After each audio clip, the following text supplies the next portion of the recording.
Black hole के बारे में एक धारणा है जिसकी पुष्टि वैज्ञानिकों ने भी की है कि ब्लैक होल का निर्माण तब होता है जब तारों की मृत्यु होती है, तारों की मौत होती है।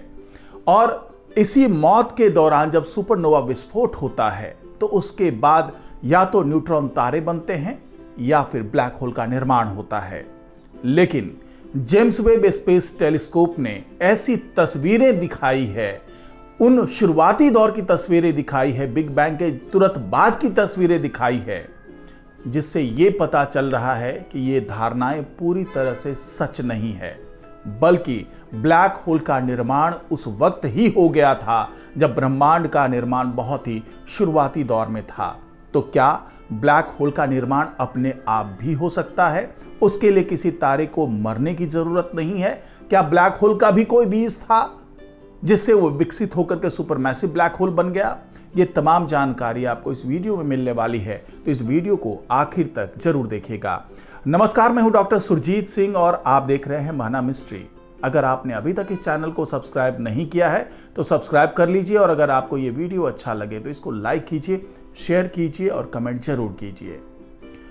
तो जेम्स वेब स्पेस टेलीस्कोप ने जो तस्वीरें भेजी है उसमें यह साफ साफ नजर आ रहा है कि शुरुआती दौर में जब ब्रह्मांड का निर्माण हो रहा था, जब बिग बैंग हुए कुछ करोड़ साल ही हुए थे, उस दौरान भी सुपरमैसिव ब्लैक होल्स मौजूद थे। क्योंकि जो आदिम ब्लैक होल्स थे, जो छोटे छोटे ब्लैक होल्स थे, उसका निर्माण हुआ उसी बिग बैंग के तुरंत बाद, और वो धीरे धीरे कन्वर्ट होते होते सुपरमैसिव ब्लैक होल बन गए। तो आखिरकार वो बीज कैसे पनपा? उस ब्लैक होल का बीज कहां से आया?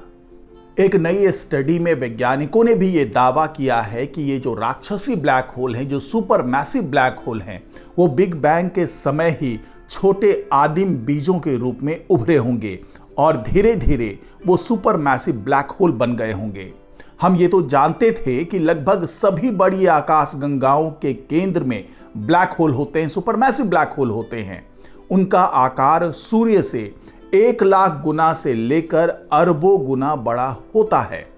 हैरान करने वाली बात यह है कि जेम्स वेब स्पेस टेलीस्कोप ने यह पता लगाया कि ये जो विशालकाय ब्लैक होल है वो ब्रह्मांडीय भोर में भी मौजूद थे।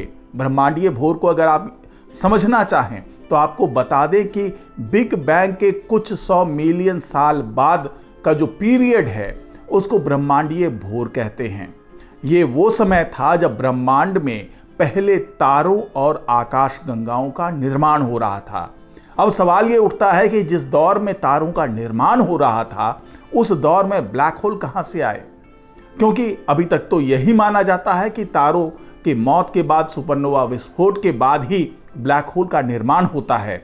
लेकिन वैज्ञानिकों की नई स्टडी में यह दावा कर दिया गया है, वो भी जेम्स वेब स्पेस टेलीस्कोप से मिले आंकड़ों के आधार पर, कि ये जो आदिम ब्लैक होल्स हैं वो उस वक्त भी मौजूद थे जब तारों और आकाश गंगाओं का निर्माण हो रहा था। इतनी जल्दी सुपरमैसिव ब्लैक होल्स का नजर आना वैज्ञानिकों के लिए चुनौती बन गया। हम अभी तक ब्लैक होल के बनने का एक ही तरीका जानते थे कि विशालकाय तारों की मौत, तारे बनते हैं, जीते हैं और मरते हैं और अपने पीछे ब्लैक होल छोड़ जाते हैं। फिर वे आसमान के पदार्थ को निगलना शुरू करते हैं और धीरे धीरे वो सुपरमैसिव ब्लैक होल में कन्वर्ट हो जाते हैं। लेकिन जेम्स वेब स्पेस टेलीस्कोप ने ब्रह्मांड के शुरुआती दौर में जितने बड़े ब्लैक होल देखे, उस आकार तक पहुंचने के लिए उन्हें बेहद कम समय में विलय और नए पदार्थ को लीलने की जरूरत पड़ी होगी।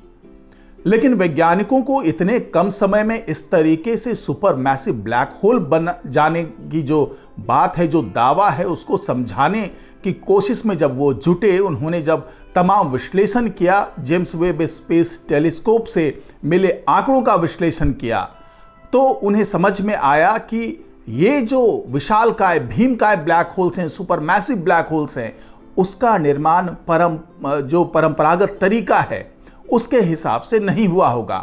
Cosmology and astro particle physics journal में छपे पेपर में वैज्ञानिकों ने एक थ्योरी सामने रखी है कि ये विशालकाय ब्लैक होल ब्रह्मांड की बेहद शुरुआत में ही जन्म ले चुके होंगे।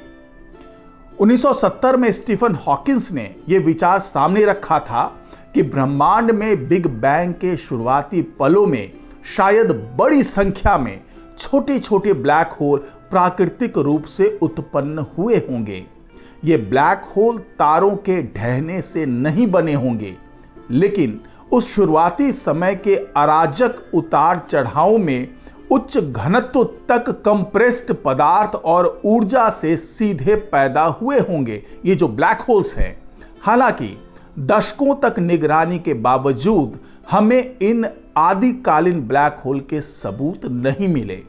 ऐसे में वैज्ञानिकों का मानना है कि अगर वे हैं तो भी मिलकर ब्रह्मांड में पदार्थ का बेहद छोटा भाग बनाते होंगे। नई स्टडी में वैज्ञानिकों ने पाया कि आदिम ब्लैक होल का एक छोटा सा हिस्सा भी 100 मिलियन वर्षों के दौरान विकसित हो सकता है। अगर वे ब्लैक होल खुद को पदार्थ के सबसे सघन संग्रह में पाते हैं तो वे उस युग में सुपर मैसिव स्थिति तक पहुंचने के लिए पर्याप्त सामग्री एकत्र कर सकते हैं, जिसमें जेम्स वेब स्पेस टेलीस्कोप ने उन्हें देखा था। लेकिन फिलहाल ये जो स्टडी है, ये जो एक विचार है, वो एक परिकल्पना भर है। वैज्ञानिकों ने सुझाया है कि ब्लैक होल के विकास के इस मॉडल को पहले तारों और आकाश गंगाओं के विकास वाले सिमुलेशन में शामिल किया जाना चाहिए, जिससे ये पता लग सके कि ये कितना वास्तविक है।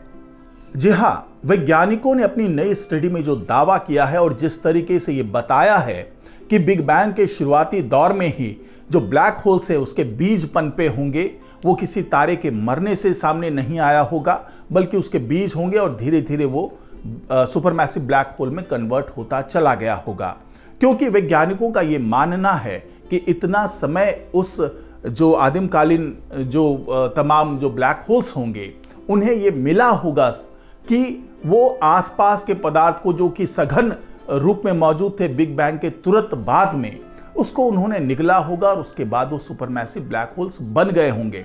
लेकिन ये तमाम दावे, ये तमाम जो पुष्टि कर रहे हैं वैज्ञानिक, वो केवल इसी आधार पर कर रहे हैं कि जेम्स वेब स्पेस टेलीस्कोप ने उन आदिमकालीन जो ब्लैक होल्स हैं, जो बीज हैं ब्लैक होल्स के, उसको उस क्षेत्र में देखा जहां पर बहुत सघन रूप से पदार्थ मौजूद थे। और जो जेम्स वेब स्पेस टेलीस्कोप से तमाम इमेजेस मिले, जो आंकड़े मिले, उसके आधार पर वैज्ञानिकों ने यह दावा किया है। लेकिन अभी तक वास्तविक रूप में वो ऐसे किसी सुपर मैसिव ब्लैक होल्स को कन्वर्ट होते हुए नहीं देख पाए हैं और इस पर अभी और रिसर्च होना है और इमेजेस देखने हैं और आंकड़ों को जुटाना है। उसके बाद वैज्ञानिक ठोस तरीके से, पुख्ता तरीके से ये बता पाएंगे कि जो उन्होंने दावा किया था वो परिकल्पना मात्र नहीं है, बल्कि यही वास्तविक घटना है। और ये ब्लैक होल्स बिग बैंग के दौर में भी मौजूद थे। उसको बनने के लिए किसी तारे की मौत की जरूरत नहीं हुई, किसी सुपरनोवा विस्फोट की जरूरत नहीं हुई, बल्कि वो एक बीज से बने और वो धीरे धीरे विकसित होकर के सुपर मैसिव ब्लैक होल बन गए। तो आज की रिपोर्ट में फिलहाल इतना ही। नमस्कार।